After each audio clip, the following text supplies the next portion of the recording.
میرا ٹاپک ہے وہ ہے اسلام اور مسلمانوں کے اندر جو دوگلاپن ہے کچھ باتوں میں. میں بس 3 چیزیں آپ کے سامنے رکھنا چاہوں گا جو دوگلاپن نظر آتا ہے، اور آپ خود فیصلہ کریے کہ واقعی میں یہ دوگلاپن ہے یا نہیں ہے، ہپوکریسی ہے کہ نہیں ہے. اور مسلمان بھی اگر میرے اس ویڈیو کو دیکھ رہے ہیں تو آپ خود فیصلہ کریے کہ یہ ڈبل سٹینڈرڈ آپ کے اندر ہے یا نہیں ہے. جس چیز کو آپ غلط مانتے ہو اپنے لیے، وہی سیم رویہ اسلام نے دوسرے لوگوں کے ساتھ اپنایا ہے. تو شروع کرتے ہیں بالکل بنا ٹائم ویسٹ کیے ہوئے.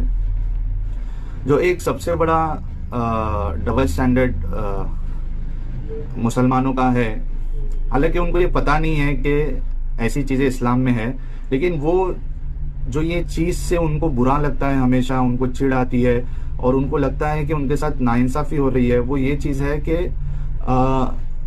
جیسے مثال کے طور پہ اگر کدھر ٹیررسٹ اٹیک ہوتا ہے، کوئی آتنکوادی حملہ کرتا ہے دنیا کے کوئی بھی کونے پہ، اور اس کے بعد میڈیا چینلز پر اور باقی جو مذہب کے لوگ ہیں یا عام لوگ ہیں، وہ جس طریقے سے سارے مسلمانوں کو ہی ٹیررسٹ بولنا شروع کر دیتے ہیں اور ان کو ٹیررسٹ سمجھنے لگتے ہیں.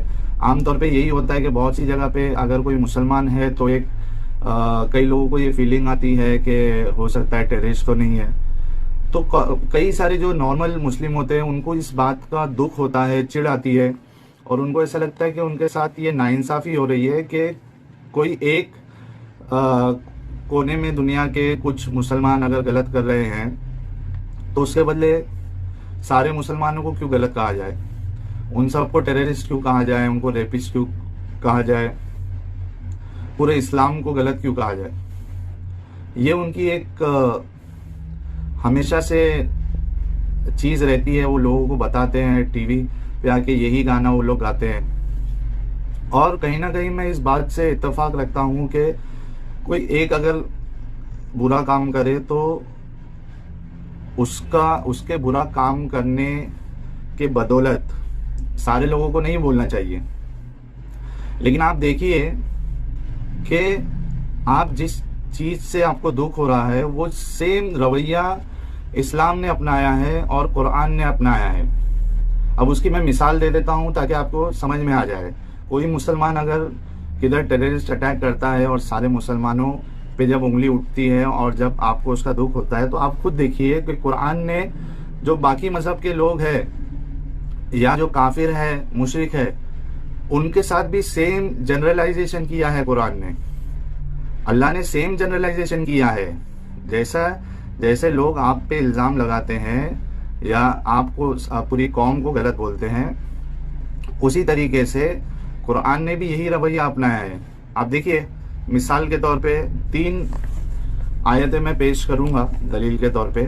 آپ خود دیکھیے کہ یہ چیز ادھر آپ کو نظر آ رہی ہے یا نہیں نظر آ رہی ہے. اب دیکھیے سورہ عمران جو کہ 3 نمبر کا سورہ ہے، اس کی 28ویں آیت ہے، 28 آیت ہے. اس میں اللہ کیا فرما رہے ہیں آپ دیکھیے. اللہ فرماتے ہیں اعوذ باللہ من الشیطان الرجیم لا يتخذ المؤمنون الكافرين اولیاء من دون المؤمنون ومن يفعل ذلك فليس من الله في شيء إلا أن تتقوا منهم تقاه ويحذركم الله نفسه وإلى الله المصير. دیکھیے اس کا ترجمہ کیا ہے اردو میں. مومنوں کو چاہیے کہ ایمان والوں کو چھوڑ کر کافروں کو اپنا دوست نہ بنائے، اور جو ایسا کرے گا وہ اللہ تعالیٰ کی کسی حمایت میں نہیں، مگر یہ کہ ان کے شر سے کسی طرح بچاؤ مقصود ہو. اور اللہ تعالیٰ خود تمہیں اپنی ذات سے ڈرا رہا ہے اور اللہ تعالیٰ ہی کی طرف لوٹ جانا ہے. اب دیکھیے آپ جس طریقے سے کوئی آپ کی پوری قوم کو جنرلائز کر دے تو آپ کو دکھ ہوتا ہے، اسی طریقے سے قرآن نے کیا فرمایا ہے مومنوں سے کہ کافروں کو اپنا دوست مت بناؤ. جو مسلمان ہیں ان کو یہ تعلیم دی جا رہی ہے کہ کافروں کو اپنا دوست مت بناؤ. آپ خود سوچئے، آپ کے کئی سارے دوست ہوں گے. کافر کیسے کہتے ہیں؟ کافر وہی ہے نا جو اسلام کو نہیں مانے، انکار کرے اللہ کا، رسول کا، وہ سب کافر ہو جاتے ہیں. مثال کے طور پہ اسلام کو چھوڑ کے، مسلمانوں کو چھوڑ کے جو بھی مذہب کے لوگ ہیں، ہندو ہے، سکھ ہے، عیسائی ہے، یہ سب کافر کی گنتی میں ہی آتے ہیں نا. تو یہاں اللہ فرما رہے ہیں کہ کافروں سے دوستی مت کرو. آپ خود سوچو، اگر آپ قرآن کی تعلیم پہ چلو گے تو آپ کسی کافر سے آپ دوستی کر ہی نہیں سکتے ہو. حالانکہ آپ کے کئی دوست ہیں جو کافر ہے، ہندو ہے، سکھ ہے، عیسائی ہے، ایتھیسٹ ہے، لیکن قرآن کی تعلیمات پہ آپ چلو گے تو بالکل دوستی نہیں کر سکتے ان سے. اور دوسری چیز آپ دیکھیے، اس آیت میں ایک ایکسیپشن بھی دیا گیا ہے کہ ٹھیک ہے، اگر کافروں سے ہو سکتا ہے کہ تم کو پریشانی ہو، آپ کو ایسا لگ رہا ہے کہ وہ تم کو پریشان کریں گے، تو پھر آپ دوستی کر لو ان سے، تو پھر آپ کو یہ چھوٹ ہے. ورنہ دوستی مت کرنا. اور اللہ تم کو خود ڈرا رہا ہے اس بات سے کہ مت کرنا. اب سوچئے کیا چیز ہے یار.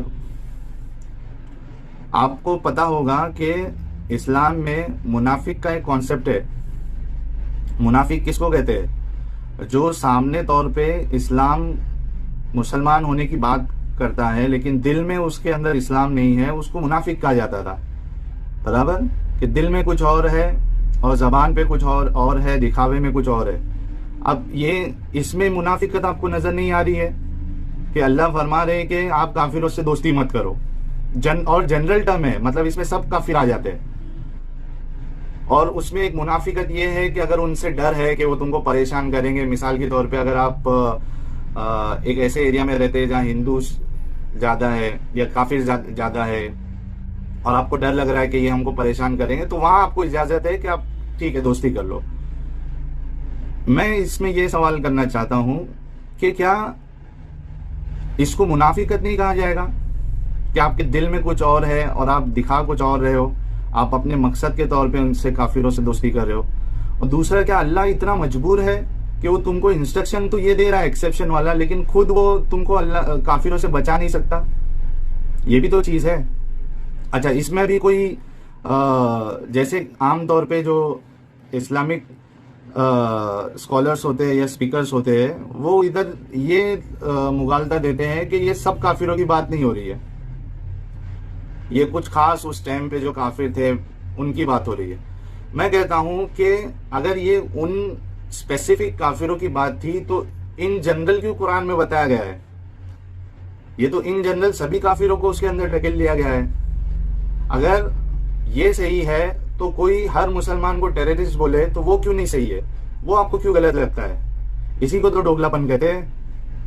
تو اب اس بات پہ غور کریے کہ جتنے عام کافر ہیں ادھر ایک عام حکم ہے کہ ان کو اپنا دوستی مت بناؤ. اسی طریقے سے اور ایک آیت میں اپنی دلیل میں پیش کرنا چاہوں گا. سورہ عمران کی 32 نمبر کی آیت ہے. اللہ فرماتے ہیں قُلْ أَطِيعُوا اللَّهَ وَالرَّسُولَ فَإِن تَوَلَّوْا فَإِنَّ اللَّهَ لَا يُحِبُّ الْكَافِرِينَ. کیا فرماتے اللہ؟ کہہ دیجئے کہ اللہ اور اس کے رسول کی اطاعت کرو. اگر یہ منہ پھیر لے تو بے شک اللہ کافروں سے محبت نہیں کرتا. اب دیکھیے ادھر بھی وہی رویہ اپنایا گیا ہے کہ سیدھا ایک جنرل ٹرم بتا دیا گیا ہے کہ جو کافر ہے اللہ اس سے محبت نہیں کرتا ہے. سیم وہی چیز یہاں بھی آپ یہ نہیں بول سکتے ہو کہ وہ خاص کافروں کے لیے تھا، ادھر تو سب کافروں کی بات کر رہے، یا خاص بھی تھا تو لیکن ادھر جو ورڈ ٹرم یوز ہوا ہے اس میں سب کافر انکلوڈ ہو جاتے ہیں. نہ ہندو، نہ سکھ، نہ عیسائی، یہ سب کوئی بھی اللہ اور اس کے رسول کی اطاعت نہیں کرتے، یہ سب کافر ہے. تو اللہ ان سب سے محبت نہیں کرتا ہے. پھر وہ جو آپ لوگوں کا جو دعویٰ ہے مسلمانوں کا کہ اللہ 70 ماہ سے زیادہ محبت کرتا ہے اپنے بندوں سے، تو یہ تو کانٹرڈکشن نظر آ رہا ہے. یہ کون سی محبت ہے؟ ایک جگہ پہ آپ کہتے ہو کہ اللہ 70 ماہ سے زیادہ محبت کرتا ہے اپنے بندوں سے، اور ادھر اللہ قرآن میں فرما رہے ہیں کہ اللہ کافروں سے محبت نہیں کرتا. اس بات پہ آپ غور کیجئے. پھر اور ایک لاسٹ اس بات پر میں اگزامپل دینا چاہوں گا یا دلیل کے طور پہ پیش کرنا چاہوں گا سورہ توبہ کی آیت ہے، سورہ نمبر 9 ہے، آیت نمبر 5 ہے، جو کہ جس کی وجہ سے مسلمانوں کو بہت سننا پڑتا ہے اور پھر وہ اس کا کلیریفیکیشن لوگوں کو دیتے بیٹھتے. میں خود اس میں سے ایک شامل ہوں جب میں مسلمان تھا. اب دیکھیے اس میں اللہ کیا فرما رہے. اعوذ باللہ من الشیطان الرجیم فَإِذَا انْسَلَخَ الْأَشْهُرُ الْحُرُمُ فَاقْتُلُوا الْمُشْرِكِينَ حَيْثُ وَجَدتُّمُوهُمْ. کیا فرما رہے؟ پھر حرمت والے مہینوں کے گزرتے ہی مشرکوں کو جہاں پاؤ قتل کرو.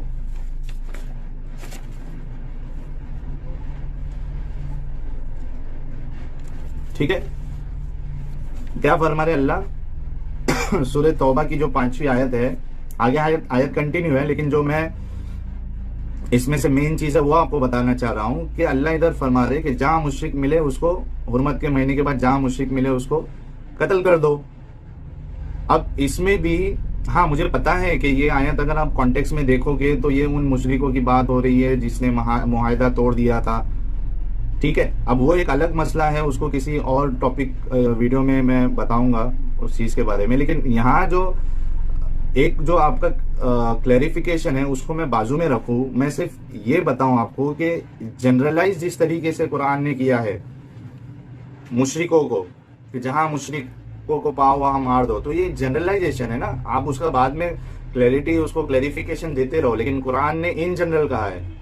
اگر آپ کو ایک ٹیررسٹ کے وجہ سے سارے مسلمان کو اگر کوئی ٹیررسٹ کہے اور آپ کو یہ غلط لگ رہا ہے تو یہ کیوں نہیں آپ کو غلط لگ رہا ہے؟ اور اگر یہ صحیح ہے تو پھر وہ کیوں غلط ہے؟ وہ بھی تو صحیح ہونا چاہیے.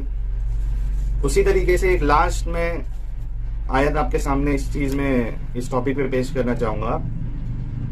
یہ سورہ توبہ کی آیت نمبر 28 ہے.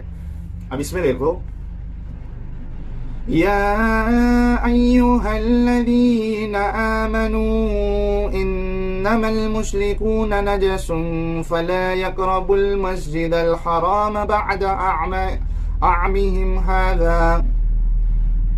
اللہ فرماتے ہیں اے ایمان والو، بے شک مشرک بالکل ہی ناپاک ہے، وہ اس سال کے بعد مسجد حرام کے پاس بھی بھٹکنے نہ پائے.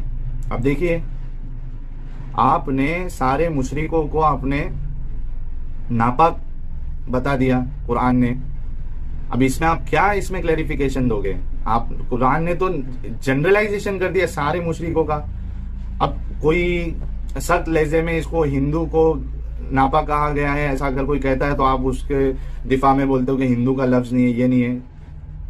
ہندو مشرک ہوتا ہے کہ نہیں ہوتا ہے آپ کی نظر میں؟ عیسائی جو ہے مشرک ہے کہ نہیں ہے؟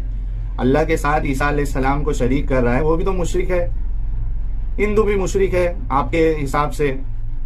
اللہ کے سوا کئی دیوی دیوتاؤں کی وہ لوگ پوجا کر رہے ہیں تو وہ بھی مشرک ہی ٹھہرے نا. تو کوئی اگر یہ کہے کہ اللہ نے ہندو عیسائی سب کو نجس ناپاک کہا ہے تو آپ بولتے ہو کہ نہیں وہ گھما رہا ہے، الٹی بات کر رہا ہے. الٹی بات کہاں ہے؟ مشرکوں کو سیدھا آپ نے ناپاک ٹھہرا دیا. مشرک میں ہندو عیسائی سب آ جاتے ہیں، جو بھی اللہ کے ساتھ شرک کرے وہ مشرک ہے. آپ نے سب کو کہہ دیا ناپاک ہے. تو اب ادھر آپ کلیریفیکیشن آپ کو جو دینا ہے وہ بعد میں دینا، لیکن قرآن نے تو وہی رویہ اپنایا نا. اور اگر یہ صحیح ہے تو پھر آپ کو کوئی اگر ہر مسلمان کو ٹیررسٹ کہے تو وہ کیوں نہیں صحیح ہے، وہ کیوں غلط ہے؟ اب سوچئے. اب دوسرا ڈوگلا پن دیکھیے آپ جو مسلمانوں میں پایا جاتا ہے، جو خود ان کو نہیں پتا ہے. بس اسی میرا چینل بنانے کا مقصد یہی ہے کہ لوگوں تک بات پہنچے کہ جانے انجانے میں آپ کے اندر کیا کیا خامیاں ہیں، آپ کے مذہب میں کیا کیا خامیاں ہیں. اب مسلمانوں کو گنگا جمینی تہذیب جو ہے وہ بہت یاد آتی ہے. ان کے کئی سارے جو اسپیکرز ہیں وہ ٹی وی پہ آ کر ان کا یہی رونا رہتا ہے، گنگا جمینی تہذیب، گنگا جمینی تہذیب. میں یہ کہتا ہوں جیسے مثال کے طور پہ اگر کوئی ہندو ہے، اس نے کسی مندر میں مسلمانوں کو نماز پڑھنے کی جگہ دے دی، یا کوئی گنپتی کا پنڈال تھا، جمعہ کا ٹائم تھا، جگہ نہیں ہو رہی تھی، تو جو وہاں کے جو غیر مسلم تھے، ہندو تھے، انہوں نے اپنے مندر میں نماز پڑھنے کی جگہ دے دی ان کو. کوئی چرچ میں مسلمان کو اذان دینے کا موقع دے دیا، تو اس پہ مسلمان بہت خوش ہو جاتے ہیں اور ان کو یہ گنگا جمنی تہذیب لگتی ہے کہ یار سب مل جل کے رہنا ہے. لیکن آپ یہ بتائیے مجھے کہ کیا کوئی مسلمان نے آج تک کسی مسجد میں کسی ہندو کو ان کی آرتی پوجا کرنے کے لیے دیا ہے؟ کسی کرسچن کو وہاں جو ان کی جو پوجا کا طریقہ ہے وہ آپ کرنے دیتے ہو؟ تو یہ گنگا جمنی تہذیب جو ہے آپ کی وہ بائس ہے. مطلب آپ صرف ایک ہی طرفہ تہذیب ہے وہ. وہاں صرف باقی مذہب کے لوگ آپ کو جو ہے اپنے عبادت گاہوں میں آپ کو وہاں جگہ دے رہے ہیں نماز پڑھنے کے لیے، اذان دینے کے لیے. آپ کی مسجد میں کبھی آپ ایسا نہیں کرتے ہو. تو یہ کیسا ڈوگلاپن ہے؟ تیسری چیز جو ڈوگلاپن مجھے دکھتا ہے مسلمانوں میں، وہ یہ ہے کہ مسلمانوں کے لیے جب کوئی خاص قانون بنا دیا جائے، جیسے مثال کے طور پہ اگر انڈیا میں ہم دیکھیں کہ سی اے کا جو قانون لا پاس ہوا ہے، اس کی وجہ سے سارے مسلمان جو ہے وہ غمگین ہو گئے. ان کو لگا کہ ارے یار مسلمانوں کو ہی ٹارگٹ کیا جاتا ہے ہمیشہ. وکٹم کارڈ ہم پلے کرنے لگے، یعنی مسلمان پلے کرنے لگے. میں بھی ایک مسلمان تھا پہلے. سڑک پہ آ جاتے ہیں مسلمان اس کا ویرودھ کرنے کے لیے. جب کوئی ایسا خاص قانون آپ کو ایسا لگتا ہے کہ یہ مسلمانوں کے لیے بنا ہے، لیکن آپ دیکھیے کہ اسلام مذہب نے کیا کیا ہے. اسلام مذہب میں دیکھیے، مذہب کی بنیاد پہ، دھرم کی بنیاد پہ اسلام نے غیر مسلموں پر ٹیکس کا سسٹم لایا جس کو جزیہ کہتے ہیں. اب آپ خود بتائیے کہ یہ کیسا ڈوگلاپن ہے. آپ کے اوپر کوئی اسپیسیفک قانون بنایا جائے تو آپ کو وہاں غلط لگتا ہے، لیکن اسلام نے بھی یہی رویہ اپنایا ہے. غیر مسلموں کو جزیہ دینا پڑتا تھا. آج بھی اگر اسلامک شریعت آ جائے تو غیر مسلمانوں کو جزیہ دینا پڑے گا، ٹیکس دینا پڑے گا سیفٹی کے لیے اپنی. تو یہ ہوئی کہ نہیں ہوئی ناانصافی کہ مذہب کی بنیاد پہ ٹیکس فکس کیا جائے؟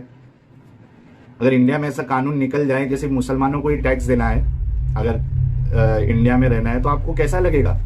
اسلام نے بھی تو یہی کیا. سیم. اب اور اگر ایک مثال دے دوں میں، جو پردے کا سسٹم تھا وہ مسلمان عورتوں کے لیے تھا. جو باندیاں تھی ان کے لیے پردہ نہیں تھا. پردے کا سسٹم صرف مسلمانوں کے لیے تھا. چاہیے تو میں ایک حدیث ریفرنس میں آپ کے لگا دوں گا جس میں صحابی فرماتے ہیں کہ اگر اللہ کے نبی نے صفیہ بنت خوئی کی جو شادی کا موقع ہے اس کے بارے میں یہ حدیث ہے، اس میں صحابی فرماتے ہیں کہ اگر اللہ کے نبی نے ان سے شادی کی ہوگی تو یہ ہمارے سامنے پردہ کرے گی. اگر اللہ کے نبی نے ان سے شادی نہیں کی اور یہ ایک اگر لونڈی ہے تو یہ ہمارے سامنے پردہ نہیں کرے گی، پردہ کر کے نہیں آئے گی. تو آپ دیکھیے، مسلمان عورتوں کے لیے الگ قانون اور جو باندی ہے ان کے لیے الگ قانون. تو جس بات سے آپ ناراض ہوتے ہو، آپ کو غلط لگتی ہے، وہی چیز جب اسلام میں آپ دیکھتے ہو تو آپ کو غلط کیوں نہیں لگتی ہے یہ سب چیزیں؟ اور ایسی کئی ساری چیزیں ہیں، لیکن چونکہ ویڈیو بہت بڑی ہو جائے گی، اس کے لیے یہ 3 یا 4 چیز جو میں نے بتایا ہوں یہ بھی کافی آپ کے سمجھنے کے لیے. جیسے کئی سارے چیز ہے جو ڈبل سٹینڈرڈ ہے مسلمانوں میں کہ وہ اپنے لیے تو اس کو غلط مانتے ہیں، لیکن جب وہی چیز اپنے مذہب میں ہے وہ چیزیں